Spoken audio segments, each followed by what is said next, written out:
ससुर का घर, बहुओं के लिए शिक्षाप्रद कहानी। जब मोहन कॉलेज में था तब माँ उन्हें और दुनिया को छोड़कर जा चुकी थी।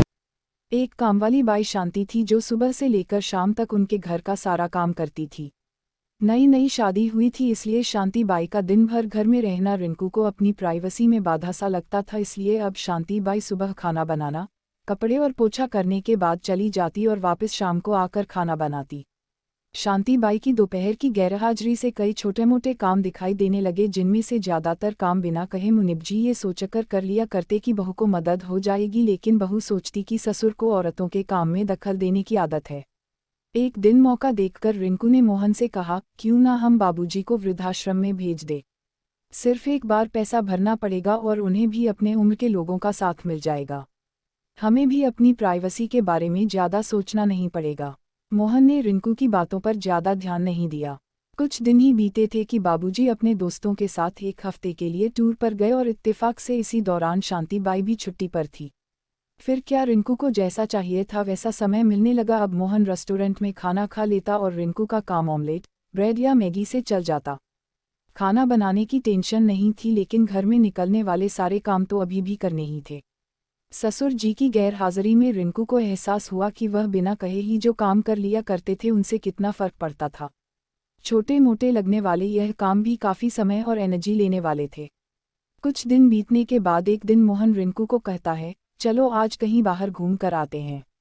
रिंकू बड़ी खुशी खुशी सज-धज कर बाहर घूमने के लिए तैयार हो जाती है। मोहन रिंकू को अपने घर से 4 किलोमीटर दूर एक चौल में लेकर आता है। एक आदमी मोहन के हाथों में एक चाबी देता है। मोहन उस चाबी को लेकर चौल का एक कमरे का दरवाजा खोलता है। कमरा खुलते ही 2 रूम वाले उस छोटे से अंधेरे से भरे घर के अंदर मोहन रिंकू को लेकर जाता है और कहता है, कैसा लगा तुम्हें हमारा नया घर। मोहन कहता है, हम अगले महीने से इसी मकान को भाड़े से लेकर रहेंगे अलग और अपनी प्राइवेसी का मजा लेंगे। अभी मेरी आमदनी के हिसाब से हम इसी को अफोर्ड कर सकते हैं। मोहन का यह व्यवहार रिंकू के समझ में नहीं आया। वह चौंकते हुए कहती है, हमारे पास अपना इतना बड़ा घर तो है, फिर क्यों हम भाड़े से रहेंगे। मोहन उसे टोकते हुए कहता है, सोच समझकर बोला करो, वह घर हमारा नहीं है, वह माँ बाबूजी का है। तुम्हारे पास 1 महीना है सोचने के लिए कि तुम्हें आगे क्या करना है। दोनों वहां से वापस अपने घर लौट आते हैं। पूरे रास्ते रिंकू के दिमाग में तरह तरह के विचार चल रहे थे। घर पहुंचते ही उसने मोहन से कहा, माना कि यह घर माँ बाबूजी का है, लेकिन क्या हमारा इस पर कोई हक नहीं है। मोहन ने कहा, बिल्कुल है, लेकिन माँ बाबूजी के बाद जब तक वह है तब तक तो नहीं। अगर तुम्हें हक समझ में आता है तो तुम्हें जिम्मेदारियां भी समझ में आती होंगी। सिर्फ हक के बारे में सोचकर और अपनी जिम्मेदारियां भूलकर स्वार्थी होना क्या भला अच्छा होता है। रिंकू के पास मोहन के इस सवाल का कोई जवाब नहीं था। वह सोचने लगी कि उसने अपने क्षणिक सुख के स्वार्थ के लिए इतने नीचे गिरकर ऐसी घटिया सोच अपने दिमाग में आने दी। उसे मन ही मन पछतावा होने लगा। रिंकू मोहन से बोली, मुझे माफ़ कर दीजिए, मैं सच में स्वार्थी हो गई थी, मुझसे बहुत बड़ी गलती हो गई। मोहन बोला, तुम्हें पछतावा हुआ, मेरे लिए यही काफ़ी है। मैं तुमसे नाराज नहीं हूँ। बेटे और बहू का यह वार्तालाप मुनीब जी दरवाजे पर खड़े होकर सुन रहे थे। उन्होंने आसमान की तरफ देखा और बोले, भाग्यवान तुम, धन्य हो जो तुमने ऐसे बेटे को जन्म दिया है। उन्होंने दरवाजा खटखटाया। बहू ने दरवाजा खोला तो उनके हाथों में पकड़ी थैली से गरम गरम समोसों की सुगंध उसको आने लगी। ससुर ने अपनी बहू से कहा, वो कोने वाले हलवाई के पास से लाया हूँ, तुम्हें बहुत पसंद है ना।